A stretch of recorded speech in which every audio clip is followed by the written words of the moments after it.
മഞ്ഞുകൊണ്ട് അനങ്ങുന്ന ശവപ്പെട്ടി. മരണദാഹത്തോടെ 10 വർഷത്തിലൊരിക്കൽ പുതിയ തേടലോടെ വരുന്നു. തലമുടി കൊണ്ടുള്ള ആ ചങ്ങല വീടിനെ ചുറ്റിപ്പിടിച്ചു. നിലവിളികളുടെ ആ ശബ്ദം ഓരോരുത്തരുടെ ശ്വാസവും വലിച്ചെടുത്തു. രാധ തന്നെ അർപ്പിച്ച് ഗ്രാമത്തിനെ രക്ഷിച്ചു. പക്ഷെ പിടയ്ക്കുന്ന ആ മരം വീണ്ടും ആരെയോ വിളിക്കുകയാണ്. അത് മഞ്ഞുകാലത്തിലെ രാത്രിയായിരുന്നു. തെരുവുകളൊക്കെ മഞ്ഞുകൊണ്ട് മൂടിയിരിക്കുകയായിരുന്നു. ആ മഞ്ഞിനിടയിൽ ഒരു രൂപം വേഗം നടന്നു ചെല്ലുന്നത് കാണാൻ സാധിച്ചു. അത് രാധയാണ്. രാധ വല്ലാതെ പേടിച്ചിരിക്കുകയായിരുന്നു. അവളുടെ നെറ്റിയൊക്കെ വിയർത്തൊലിക്കുകയായിരുന്നു. അവൾ വേഗം നടന്ന് എവിടെയോ പോയിക്കൊണ്ടിരിക്കുകയായിരുന്നു. ഗ്രാമത്തിലെ എല്ലാ വീടുകളുടെ കതവുകളും വലിയ ചങ്ങല കൊണ്ടും പൂട്ടുകൊണ്ടും പൂട്ടപ്പെട്ടിരിക്കുന്നു. കുറച്ചു സമയത്തിനകം രാധ ആ ഗ്രാമത്തിലെ ഒരു വീടിനടുത്തേക്ക് ചെന്നു. അവൾ ആ വീടിന്റെ കതക് തട്ടാൻ തുടങ്ങി. അവൾ അത് വേഗം തുറക്കാനായി ശ്രമിക്കുകയായിരുന്നു. കുഞ്ഞമ്മേ, വേഗം കതക് തുറക്ക്, ഇത് ഞാനാണ് രാധ, വേഗം തുറക്ക്. കതക് തുറക്കപ്പെട്ടു. മുൻപിലായി രാധയുടെ കുഞ്ഞമ്മ സാവിത്രി നിൽക്കുകയാണ്. രാധ വേഗം അകത്തേക്ക് ചെന്നു. ഉടനെ സാവിത്രി ആ കതക് പെട്ടെന്ന് മൂടി. വീട്ടിനകത്ത് ദീപം കത്തിച്ചു വെച്ചിരിക്കുകയായിരുന്നു. അതിന്റെ ചെറിയ വെളിച്ചം ആ വീട് മുഴുവനും നിറഞ്ഞിരുന്നു. ആ മുറിയിലെ എല്ലാ ജനാലകളും മരക്കഷ്ണങ്ങൾ കൊണ്ട് മൂടപ്പെട്ടിരിക്കുകയായിരുന്നു. എന്നാലേ വെളിച്ചം പുറത്തു കാണില്ല എന്ന് ചുമരുകളിൽ ചുവന്ന നിറത്തിൽ പവിത്രമായ പല ചിഹ്നങ്ങൾ വരഞ്ഞു വെച്ചിരുന്നു. മുറിയുടെ നടുക്കിരിക്കുന്ന കട്ടിലിൽ മീര കുത്തിയിരുന്ന് കരഞ്ഞുകൊണ്ടിരിക്കുകയായിരുന്നു. ഇതൊക്കെ എന്താണ് കുഞ്ഞമ്മേ? ഈ ഗ്രാമം മുഴുവൻ എന്താ ഇങ്ങനെ വേദനയോടെ ഇരിക്കുന്നത്? ജനങ്ങൾ എന്തിനാ അവരുടെ വീടിനെ ജയിൽ പോലെ വെച്ചിരിക്കുന്നേ? നീ സിറ്റിയിൽ നിന്നും വന്നിരിക്കുകയാണ്, നിനക്കൊന്നും അറിയില്ല. ഇവിടെ കാറ്റ് മാറിയിരിക്കുന്നു. കടന്ന 3 ദിവസങ്ങളിൽ 3 പേരെ കാണാതെ ആയിരിക്കുന്നു. പിന്നെ കിട്ടുന്നവൻ മനുഷ്യനായിട്ടല്ല ഉള്ളത്. ചേച്ചി, ഇന്ന് ആലമരത്തിനടിയിൽ ഞാൻ അതിനെ കണ്ടു. ഒരു വലിയ കറുത്ത പെട്ടി. ഗ്രാമത്തിലെ ജനങ്ങൾ അതിനെ ശവപ്പെട്ടി എന്ന് പറയുന്നു. അത് തന്നെ സ്ഥലം മാറുന്നു. ശവപ്പെട്ടിയോ? ഈ ഗ്രാമത്തിൽ ക്രിസ്ത്യാനികൾ ആരുമില്ലല്ലോ. പിന്നെ എങ്ങനെയാ ശവപ്പെട്ടി വന്നത്? അതെങ്ങനെയാ തന്നെ സ്ഥലം മാറുന്നത്? ഇതെല്ലാം വെറും തോന്നലാണ്. ഇത് വെറും തോന്നലല്ല രാധേ, ഇത് പഴയ പാപത്തിന്റെ കണക്കാണ്. ഇവിടേക്ക് ശവപ്പെട്ടി വരുമ്പോൾ അത് വെറുതെ തിരികെ പോവില്ല. അതിന് ഒരു ശരീരം വേണം. ഇതെല്ലാം കേട്ടതും രാധ വല്ലാതെ പേടിച്ചു പോയി. അടുത്ത ദിവസം രാവിലെ ഗ്രാമത്തിലെ പഞ്ചായത്തിൽ എല്ലാ ഗ്രാമത്തിലെ ജനങ്ങളും ഒന്നിച്ചുകൂടി. അവിടെ വിക്രം നിൽക്കുകയായിരുന്നു. അവൻ നല്ല കരുത്തുള്ള ശരീരമുള്ളവനും ഒരു യുവാവുമായിരുന്നു. എല്ലാരും ആ ശവപ്പെട്ടിയെ വളരെ ആശ്ചര്യത്തോടെ നോക്കി. അത് പെട്ടെന്നാണ് അവിടെ വന്നത്. അപ്പോൾ രാധ അവിടെ മുന്നിലേക്ക് നടുക്കുകൂടി നടന്നു വന്നു. വിക്രം, എന്താണിത്? ഇതാരാണ് ഇവിടെ കൊണ്ടുവന്ന് വെച്ചത്? അറിയില്ല. രാവിലെ ആയത് മുതൽ ഇത് ഇവിടെയാണ് ഇരിക്കുന്നത്. ഞാൻ ഇത് എടുക്കാനായിട്ട് ശ്രമിച്ചു നോക്കി, പക്ഷേ ഇതിനെ അണക്കാൻ പറ്റില്ലായിരുന്നു. ഇത് കാണാൻ എങ്ങനെ ഉണ്ടെന്ന് വെച്ചാൽ ഇത് നിലത്തിന്റെ ആഴം വരെ ഉണ്ടെന്ന് തോന്നുന്നു. അതൊരിക്കലുമില്ല, ഇത് വെറും ഒരു മരപ്പെട്ടിയാണ്. മരത്തിന് ഒരു പ്രാണം ഉണ്ടാവും രാധ, പക്ഷേ ഈ മരം ചെത്തുപോയ മരമാണ്. ഇതിന്റെ അകത്ത് നിന്ന് ഏതോ ശബ്ദം വരുന്നുണ്ട്. ആരോ ഒരാള് ഇതിന്റെ അകത്തിരുന്ന് നിലവിളിക്കുന്നത് പോലെ ശബ്ദം വരുന്നുണ്ട്. രാധ ആ ശവപ്പെട്ടിയിലേക്ക് നോക്കി. അതിന്റെ മുകളിലത്തെ കതക് ഒരു ക്ഷണം അനങ്ങിയതുപോലെ അവൾക്ക് തോന്നി. അവൾ പേടിച്ച് അവിടെ നിന്നും പുറകെ നടക്കാൻ തുടങ്ങി. രാധ രാത്രി വീട്ടിൽ ജനാല കതകിനടുത്ത് ഇരിക്കുകയായിരുന്നു. ഗ്രാമത്തിൽ നടക്കുന്ന കാര്യങ്ങൾ ഓർത്ത് അവളുടെ മനസ്സിൽ ഒരുപാട് ചിന്തകൾ വന്നുകൊണ്ടിരിക്കുകയായിരുന്നു. അവിടേക്ക് അപ്പോഴാണ് സാവിത്രി വന്നത്. അവളോട് സംസാരിക്കാൻ തുടങ്ങി. രാധേ, ജന്നലടയ്ക്ക്, സൂര്യൻ അസ്തമിക്കാറായി. ഇപ്പോൾ അവൻ പുറത്തു വരും. ആരാ പുറത്തേക്ക് വരുന്നത്?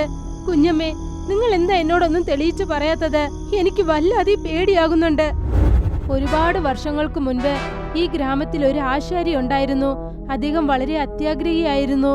അദ്ദേഹം അങ്ങനെ ഒരു ശവപ്പെട്ടി ചെയ്തു. അതൊരിക്കലും പഴയതാവില്ല. അദ്ദേഹം അതിൽ തന്റെ ഭാര്യയെ തന്നെ ജീവനോടെ അടക്കം ചെയ്തു. അദ്ദേഹത്തെ വിട്ട് പോകാൻ പാടില്ലെന്നതിനു വേണ്ടി അന്നു മുതൽ ആ ശവപ്പെട്ടി 10 വർഷത്തിലൊരിക്കൽ പുറത്തു വരും. ഇത് വെറും ഒരു കഥയല്ലേ? ഇതൊക്കെ എങ്ങനെയാ നിങ്ങൾ വിശ്വസിക്കുന്നത്? അപ്പോഴാണ് വീടിന്റെ കതക് ആരോ ഭയങ്കരമായി തട്ടുന്നത് പോലെ കേട്ടത്. രണ്ടുപേരും ആ കതകിനടുത്ത് ചെന്ന് നോക്കാൻ തുടങ്ങി. ആ ശബ്ദം നിർത്താതെ വന്നുകൊണ്ടേയിരുന്നു. രാധ ആ കതക് തുറക്കാനായി ചെന്നപ്പോൾ അവിടേക്ക് മീരയും വന്നെത്തി. വേണ്ട ചേച്ചി, തുറക്കല്ലേ, അവൻ നമ്മളെ കൂട്ടിക്കൊണ്ടു പോകും. എനിക്കറിയണം പുറത്തുള്ളത് ആരാണെന്ന്. അതേതെങ്കിലും മൃഗമായിരുന്നാൽ ഞാൻ അതിനെ തുരത്തി വിട്ടേക്കാം. അങ്ങനെ ചെയ്യുന്നത് മരണത്തിനെ നമ്മൾ തന്നെ സ്വാഗതം ചെയ്യുന്നത് പോലെയാ. അങ്ങനെ ചെയ്യല്ലേ മോളെ. രാധ നിന്നു. എന്നിട്ട് കുറച്ചു നേരം ആലോചിച്ചു. എന്നിട്ട് കതകിന്റെ ഓട്ടയിൽ കൂടി അവൾ പുറത്തേക്ക് നോക്കി. പുറത്ത് അവൾക്ക് ആരും നിൽക്കുന്നത് കണ്ടില്ല. നേരെ കതകിന് മുന്നിലായി ആ ശവപ്പെട്ടി ഇരിക്കുകയായിരുന്നു. ശരിക്കും അവിടേക്ക് അത് തന്നെ നടന്നു വന്നതുപോലെ. ഇത് കണ്ടിട്ട് രാധ ആകെ ഞെട്ടിപ്പോയി. ഇതെങ്ങനെയാ ഇവിടേക്ക് വന്നത്? ഇത് പൊക്കിയെടുക്കാൻ തന്നെ 4 പേര് ആവശ്യമുണ്ടല്ലോ. അത് എത്തിക്കഴിഞ്ഞു. അത് ഈ വീട്ടിൽ ഹരിയെ ഒരാളെ തേടുകയാണ്. അപ്പോഴാണ് വീടിന് പുറത്തിരുന്ന ശവപ്പെട്ടിയിൽ നിന്നും എന്തോ അനങ്ങുന്ന ശബ്ദം കേട്ടത്. 3 സ്ത്രീകളും അടുക്കളയിൽ പേടിച്ച് വിറച്ചു നിൽക്കുകയായിരുന്നു. അവർ ആ കതകിന് മുന്നിലായി ഒരു വെയിറ്റായ അലമാര വലിച്ചു കൊണ്ടുവന്ന് അവിടെ വെച്ചു. ഇപ്പോൾ ആ തട്ടുന്ന ശബ്ദം നിന്നുപോയി. പക്ഷെ അവിടെയുള്ള ശാന്തത വീണ്ടും അവരെ കൂടുതൽ പേടിപ്പിക്കുന്നതായിരുന്നു. മീരെ, വിക്രം എവിടെയായിരിക്കും? അദ്ദേഹത്തിന്റെ വീട് അടുത്താണോ? ഗ്രാമത്തിന്റെ അവസാനം കാടിനടുത്തായാണ്. ഇപ്പോൾ നിങ്ങൾക്ക് അവിടേക്ക് പോകാനാവില്ല. വിക്രമിന്റെ കൂടെ ചേരല്ലേ രാധേ. അവനും ആശാരിയുടെ കുടുംബത്തിലെ ഒരു അംഗമാണ്. രക്തം ഒരിക്കലും നുണ പറയില്ല. പെട്ടെന്ന് മേൽക്കൂര ഉടയുന്ന ശബ്ദം കേൾക്കാൻ തുടങ്ങി. മുകളിൽ നിന്നും താഴേക്ക് മണ്ണ് വീണു. ഉടനെ അവർക്ക് മനസ്സിലാകാൻ തുടങ്ങി വീടിന്റെ കൂരയിൽ ഏതോ വെയിറ്റായ സാധനമുണ്ടെന്ന്.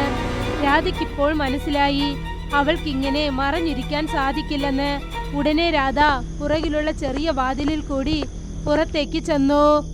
രാധ പതുക്കെ നടന്ന് വീടിന്റെ മുന്നിൽ വന്നു നിന്നു. അങ്ങനെ എന്താണുള്ളതെന്ന് നോക്കാമെന്ന് കരുതി വന്നു നിന്നു. അവളുടെ കയ്യിൽ ഒരു വലിയ ഇരുമ്പ് റാഡുണ്ടായിരുന്നു. അവൾ നോക്കി. ഇപ്പോഴും ആ ശവപ്പെട്ടി അവളുടെ വീടിന്റെ വാതിൽക്കൽ തന്നെയായിരുന്നു.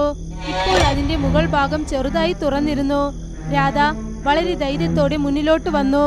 ആ റാഡിന്റെ സഹായം കൊണ്ട് ആ ശവപ്പെട്ടിയുടെ മേൽഭാഗം അവൾ താഴേക്ക് തള്ളിയിട്ടു. അകത്തുള്ള കാഴ്ച കണ്ടിട്ട് അവൾ ശരിക്കും പേടിച്ചുപോയി. അതിനകത്ത് ചീഞ്ഞഴുകിയ ഒരുപാട് തലമുടികൾ ഉണ്ടായിരുന്നു. അത് പതുക്കെ ശ്വാസം വിടുന്നത് കാണാൻ സാധിച്ചു. ഇത് എന്താണിത്? രാധ ചുറ്റിക്കൊണ്ടിരിക്കുന്ന തലമുടിയെ നല്ലോണം ശ്രദ്ധിച്ചു നോക്കി. അപ്പോഴാണ് അതിനകത്തു നിന്നും മഞ്ഞ നിറത്തിലുള്ള പാതി അഴുകിയ ഒരു കൈ പുറത്തേക്ക് വന്നത്. അതിൽ നീളമുള്ള കൂർത്ത നഖങ്ങൾ ഉണ്ടായിരുന്നു. ഇത് കണ്ടിട്ട് രാധ വല്ലാതെ പേടിച്ചുപോയി. അവിടെ നിന്നും പേടിച്ച് അവൾ കാടിനെ നോക്കി ഓടാൻ തുടങ്ങി. അവൾ വിക്രമിനെ തേടി ഓടുകയായിരുന്നു. വിക്രം തന്റെ വർക്ക്ഷോപ്പിൽ പണിയെടുക്കുകയായിരുന്നു. ആ സമയത്ത് അവൻ മരക്കഷ്ണങ്ങൾ വെട്ടി അത് ഓരോന്നായി ആകൃതി കൊടുക്കുകയായിരുന്നു. ആ മുറി മുഴുവൻ മരങ്ങൾ നിറഞ്ഞിരിക്കുകയായിരുന്നു. എല്ലാ വശത്തും മരക്കഷ്ണങ്ങളും മരത്തോലുകളും കൊണ്ട് നിറഞ്ഞിരിക്കുകയായിരുന്നു. അപ്പോഴാണ് രാധ പേടിച്ച് വിറച്ച് അകത്തേക്ക് ചെന്നത്. അവൾ വിക്രം അവിടെ പണിയെടുത്തുകൊണ്ടിരുന്നത് കണ്ടു. വിക്രം എന്നെ ഒന്ന് സഹായിക്കൂ. ആ ശവപ്പെട്ടി അതെന്റെ കുഞ്ഞമ്മയുടെ വീട്ടിനടുത്തുണ്ട്. അതിലെന്തോ ഉണ്ട്. വിക്രം പുറകിലോട്ട് തിരിയാതെ ശാന്തമായി സംസാരിക്കാൻ തുടങ്ങി. ഞാൻ നിന്നോട് മുമ്പേ പറഞ്ഞു രാധ, മരത്തിനും ജീവൻ ഉണ്ടെന്ന് പറഞ്ഞു. അതിന് താകമെടുക്കുമ്പോൾ അത് അതിന്റെ പണി കാണിക്കും. നീ എന്തായി പറയുന്നേ? നിനക്കെന്താ വട്ട് പിടിച്ചോ? നമ്മൾ ഈ ഗ്രാമത്തിൽ നിന്നും ഓടി രക്ഷപ്പെടണം. വിക്രം തിരിഞ്ഞു നോക്കി. അവന്റെ കണ്ണുകൾ മുഴുവനായി കറുത്തിരുണ്ടിരിക്കുകയായിരുന്നു. പിന്നെ അവന്റെ മുഖം കാണാൻ വളരെ ഭയങ്കരമായിരിക്കുകയായിരുന്നു. നീ എവിടേക്കാണ് ഓടിപ്പോകും? ആ പെട്ടി ഗ്രാമത്തിനെ വെറുതെ വിടില്ല. അതിന് ഒരു മനുഷ്യനാണ് വേണം. ഈ പ്രാവശ്യം അത് നിന്നെയാണ് സെലക്ട് ചെയ്തിരിക്കുന്നത്. ഇത് കണ്ടിട്ട് രാധ ശരിക്കും ഞെട്ടിപ്പോയി. മറ്റൊരു വശത്ത് സാവിത്രിയും മീരയും വല്ലാതെ പേടിച്ചിരിക്കുകയായിരുന്നു. കാരണം ഇപ്പോൾ ആ അലമാര ഭയങ്കരമായി അനങ്ങാൻ തുടങ്ങിയിരുന്നു. ഏതോ ഒരു ഭയങ്കരമായ ശക്തി വീട്ടിനകത്തേക്ക് കയറാൻ ശ്രമിക്കുന്നത് പോലെ. മീരെ, ജനലിൽ കൂടി രക്ഷപ്പെട്, വേഗം. മീര എണീറ്റതും തന്നെ വീടിന്റെ ഓരോ മൂലകളിൽ നിന്നും തലമുടികൾ പതുക്കെ അനങ്ങി അകത്തേക്ക് വരാൻ തുടങ്ങി. അത് കുറച്ചു സമയത്തിനകം 4 ദിക്കിൽ നിന്നും അകത്തേക്ക് നിറഞ്ഞു. പിന്നെ ആ തലമുടികൾ എല്ലാ ദിശയിൽ നിന്നും മീരയെ ചുറ്റിപ്പിടിക്കാൻ തുടങ്ങിയിരുന്നു. കുഞ്ഞമ്മേ, എന്നെ രക്ഷിക്കൂ! സാവിത്രി ഉടനെ എണീറ്റു. എന്നിട്ട് മീരയെ പുറകിൽ നിന്നും വലിച്ചു രക്ഷിക്കാൻ ശ്രമിച്ചു. രാധ മുഴുവൻ ബലത്തോടെ വീണ്ടും വീട്ടിലേക്ക് തിരികെ ഓടി വരാൻ തുടങ്ങി. ആ മഞ്ഞിനിടയിൽ അവൾക്ക് മനസ്സിലാകാൻ തുടങ്ങി, അതായത് വിക്രം തന്നെ പിന്തുടർന്ന് വരുന്നുണ്ടെന്ന്. അവൻ ഓടിയൊന്നും വന്നില്ല, പക്ഷേ ഓരോ പ്രാവശ്യവും രാധയുടെ പുറകിൽ തന്നെ അവൻ ഉണ്ടായിരുന്നു. രാധ എപ്പോഴൊക്കെ പുറകിലോട്ട് തിരിഞ്ഞു നോക്കുന്നു, വിക്രം മുൻപേക്കാളും ഇപ്പോൾ അടുത്തു വരുന്നത് അവൾക്ക് മനസ്സിലായി. രാധ വീട്ടിലേക്ക് ചെന്നെത്തിയതും തന്നെ മുൻപിലുള്ള കാഴ്ച കണ്ടിട്ട് അവൾ ശരിക്കും ഞെട്ടിപ്പോയി നിൽക്കുകയായിരുന്നു. വീടിന്റെ മേൽഭാഗത്ത് ആ ശവപ്പെട്ടി കാറ്റത്ത് അനങ്ങിക്കൊണ്ടിരുന്നു. പിന്നെ ആ തലമുടി വീട് മുഴുവൻ ചുറ്റിപ്പിടിച്ചിരിക്കുകയായിരുന്നു. കുഞ്ഞമ്മേ, മീരേ, പുറത്തേക്ക് വരൂ! രാധ മുന്നിലോട്ട് നടന്നു ചെന്നപ്പോൾ അവൾ നോക്കി വീടിന്റെ മുന്നിലായി ഒരു വലിയ കുഴി കുഴിച്ചിട്ടിരിക്കുന്നത് കണ്ടു. അത് ശരിക്കും ആ ശവപ്പെട്ടിയുടെ അടയാളമായിരുന്നു. രാധ അതിനെ മറികടന്ന് മുന്നിലോട്ട് ചെന്നു. പിന്നെ എങ്ങനെയോ ആ വീടിന്റെ കതകു തുറന്നു. വീട്ടിനകത്തേക്ക് വന്നതും രാധ നോക്കി, അവിടെ ആരും തന്നെ ഇല്ലായിരുന്നു. അവിടെ സാവിത്രിയും ഇല്ല, മീരയും ഇല്ല. വീട് മുഴുവൻ ഒരുപാട് മരക്കഷ്ണങ്ങളും പിന്നെ ആരോ മരിച്ചതുപോലെ ദുർനാറ്റവും അവിടെ മുഴുവൻ വീശുകയായിരുന്നു. രാധ വീട്ടിനകത്തേക്ക് അവരെ തേടിക്കൊണ്ട് ചെന്നു. അപ്പോഴാണ് അവൾക്ക് അതേ ശവപ്പെട്ടി വീടിനകത്തിരിക്കുന്നത് കണ്ടത്. പക്ഷെ ഇത്തവണ അത് തറയിലല്ലായിരുന്നു, അത് കതകിന് നേരെ അങ്ങനെ നിൽക്കുകയായിരുന്നു. ആ ശവപ്പെട്ടിയിൽ നിന്നുമാണ് വിക്രമിന്റെ ശബ്ദം കേൾക്കാൻ തുടങ്ങിയത്. അവരെല്ലാം അകത്തിരിക്കുന്നു രാധ. ഈ പെട്ടി അവരെ തനക്ക് സ്വന്തമാക്കി. ഇപ്പോൾ നീ മാത്രമാണ് ബാക്കി. എന്താണ് നടക്കുന്നത്? അവരെ നീ എന്താണ് ചെയ്തത്? ഞാനല്ല, അവരാണ് തന്നെ തന്നത്. ഈ ഗ്രാമത്തിനെ രക്ഷിക്കാനായിട്ട് ഓരോരോ 10 കൊല്ലങ്ങൾക്കും ഒരു ബലിയിടണം. നിന്റെ കൊച്ചമ്മയാണ് നിന്നെ സിറ്റിയിൽ നിന്ന് ഇവിടെ വർദ്ധിപ്പിച്ചത്. ഈ പ്രാവശ്യം അവരുടെ മുറയാണ് അവർക്ക് അറിയും. പക്ഷേ അവരാണ് നിന്നെ സെലക്ട് ചെയ്തത്. ഇത് കേട്ടിട്ട് രാധ ആ ശവപ്പെട്ടിയിലേക്ക് നോക്കി. അപ്പോഴാണ് ശവപ്പെട്ടിയുടെ മുന്നിലത്തെ കതക് പതുക്കെ പതുക്കെ തുറക്കാൻ തുടങ്ങിയത്. രാധ നോക്കി, അതിനകത്ത് സാവിത്രിയും മീരയും കുടുങ്ങിയിരിക്കുകയായിരുന്നു. അവരുടെ ശരീരം പതുക്കെ പതുക്കെ ഉരുകി ആ ശവപ്പെട്ടിയിലേക്ക് അലിഞ്ഞു ചേരുകയാണ്. അകത്തേക്ക് വന്നേക്ക് രാധേ, ഇവിടെ വളരെ ശാന്തമായിട്ടുണ്ട്. ഇവിടെ ഒരു പേടിയും തോന്നുന്നില്ല. എനിക്ക് പറ്റില്ല. രാധ അടുത്തുണ്ടായിരുന്ന ആ ദീപമെടുത്ത് ആ ശവപ്പെട്ടിയിലേക്ക് വലിച്ചെറിഞ്ഞു. പക്ഷെ ആ തീ ശവപ്പെട്ടിയെ കത്തിക്കുന്നതിന് പകരം അതിനകത്ത് മാഞ്ഞുപോയി. അപ്പോഴാണ് വിക്രം അവിടേക്ക് വന്നത്. അവൻ രാധയുടെ തോളത്ത് കൈവച്ചു. ഇത് കണ്ടിട്ട് രാധ വല്ലാതെ പേടിച്ചുപോയി. ആ പെട്ടി എപ്പോഴും ഗാളിയായിട്ടുണ്ടാവില്ല രാധ. ഒരു പക്ഷെ നീ അകത്ത് പോയിട്ടില്ലെങ്കിൽ പിന്നെ ഈ മുഴുവൻ ഗ്രാമവും ശവപ്പെട്ടിയായിട്ട് മാറിപ്പോവും. അതോടുകൂടി ആ തലമുടികൾ രാധയുടെ ശരീരത്തിൽ ചുറ്റാൻ തുടങ്ങി. പിന്നെ അവളെ അത് മുഴുവനായി ചുറ്റിക്കഴിഞ്ഞു.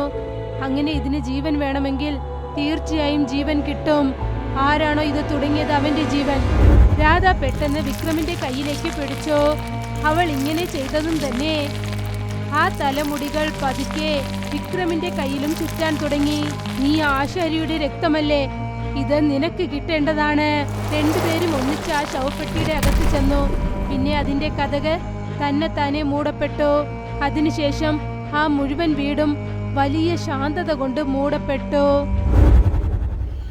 ഈ സംഭവത്തിന് ശേഷം ആ ഗ്രാമത്തിൽ വീണ്ടും ശാന്തത തിരികെ വന്നു. അടുത്ത 10 വർഷം വരെ ആർക്കും ഒരു പേടിയും ഇല്ലായിരുന്നു. ആ ശവപ്പെട്ടിയുടെ അടയാളം പോലും ഇല്ലായിരുന്നു. പക്ഷെ എവിടെ നിന്നാണോ ആ ശവപ്പെട്ടി കിട്ടിയത്, അവിടെ പുതിയ ഒരു മരം വളർന്നു. രാത്രി ഇരുട്ടത്ത് അതിന്റെ അനക്കങ്ങൾ കേൾക്കാൻ തുടങ്ങി. ഏതോ അത് പുതിയൊരു ജീവിതത്തിനായി കാത്തുകൊണ്ടിരിക്കുന്നത് പോലെ.